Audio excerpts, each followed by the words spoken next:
And so for people that don't know, what is burlesque? Because you hear costumes, you hear performances, you're creating Pasties. acts, pasties, removable straps. Like, what are we talking about here? I What hear actually a lot is of this? times that it's the art of the tease, right? That's what Okay. I mean, that's kind of like the party line, right? Is burlesque is the art of the tease. It's a performance art in which people remove their clothing. I think it's probably the best and most succinct way to put it. It's part dance, part acting. There's a lot of theatrics to it, comedy. Yeah, it's a little bit of everything, plus nudity. Yeah.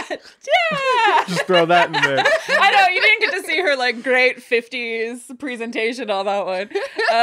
No, I think he's videoing. Oh, yeah. Oh. No, people, if you're listening to this for just the audio, you'll miss it. So check out the video because there's a lot of movement you're going to want to see. Lila's Vanamaya moments. Yeah, so burlesque is, I mean, it's really what you make it. But yeah, a lot of it, it's a music-based performance art that features nudity. Is a great way to put it. Yeah, origins come from like vaudeville, like everything. And they started. I don't know what vaudeville is. Look it up. We're going to get a history lesson gosh, here. you're Vaudeville. gonna, I have no idea what I walked into. No, I so love we're this. gonna have to Please let start. me tell the story. So I've heard, and this is one of those great like urban legends, is that the beginning of burlesque, and Lila's like, this is not true at all, was a vaudeville performer in London whose strap broke. And it was so scandalous that the crowd rioted. And she had to be like escorted by the police. And it was the whole, isn't that legit or is that? I mean, when it first originated, like you have like all those like old vintagey pictures of like girls in their underwear, which is goes like, down to their the knees. long stockings. And like they were girls that would like show their ankles. And like it was very scandalous for the time. And obviously we've gotten to the point of like pasties and very little. Okay. When we say very little, there is actually like a section in my costume class where I have to be like, you will probably have to shave your butthole if you're gonna wear a merkin. Yeah, so that's part of the boot camp, right? That's actually part of the boot Are you camp. committed enough to shave your butthole? Well, I mean, you don't have to, but if you're it's going to be real painful. If you if you're using adhesive down there for like a C cup, you're gonna wanna that's what we mean by very little. Like it can get pretty. So Merkins originally, if we're gonna like historically point out, I love how I'm the history major, but she's the one. So they used to, like, when women used to get, like, crabs, they'd have to shave their pubic hair. What? And then We're the going deep Merkins right were now. made to look like pubic hair. Stop. And they would tape them on so it looked like they had pubic hair, but they were, like, getting rid of their crabs, right? So it looked like they were healthy? Is that what it is? So So like a wig, but for... So a wig, but for... Game of Thrones uses them.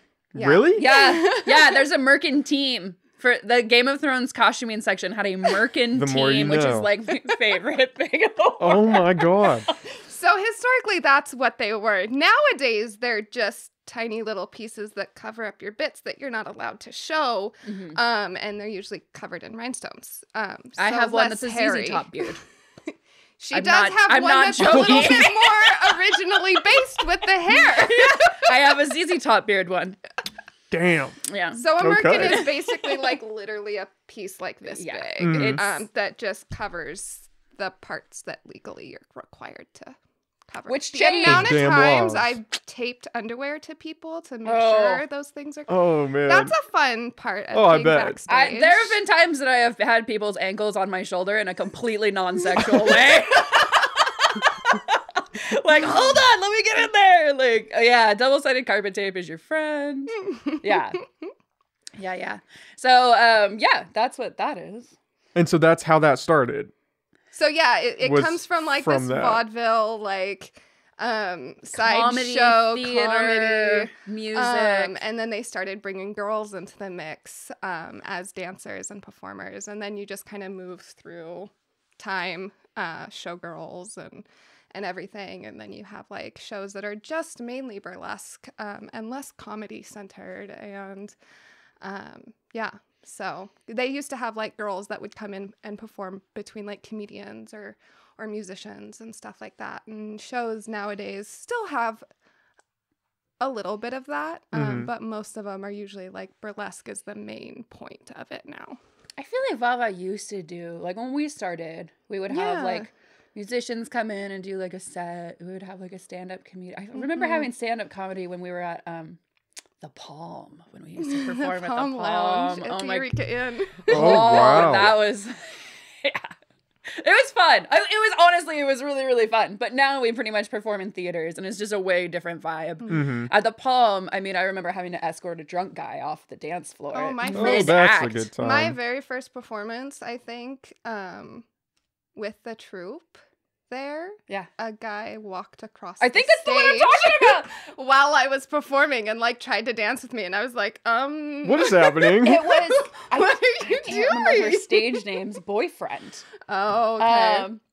Kiss and Tell, Ivana Kiss and Tell's boyfriend, okay. who was so drunk and he decided to just and we had a boot camp there, and I was the stage mom, and this guy walked down the dance floor and into the curtains where we were backstage, and I ended up like bodily lifting this huge motherfucker, like, and just pushing him out the into the hallway. He's calling me every name in the book, and I was so like hopped up on adrenaline and just like get him out away from the girls, because like backstage you're like not dressed, you know, like there's a lot of stuff going on back there, a lot of nerves, a lot of, you know. You don't need random people just walking in. Yeah, just to go say hi. Like, I get him all the way to the hallway, and I realized that it was my husband's stepbrother. oh man, that's gonna be an awkward Thanksgiving.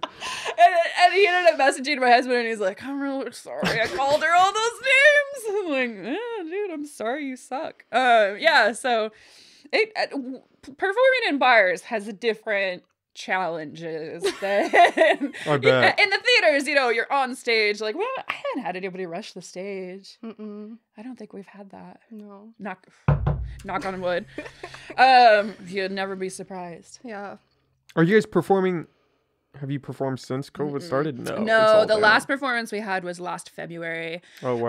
And we usually, that was at NCRT, North Coast Repertory Theater, which of course I will plug as a board member. Oh, shout out to...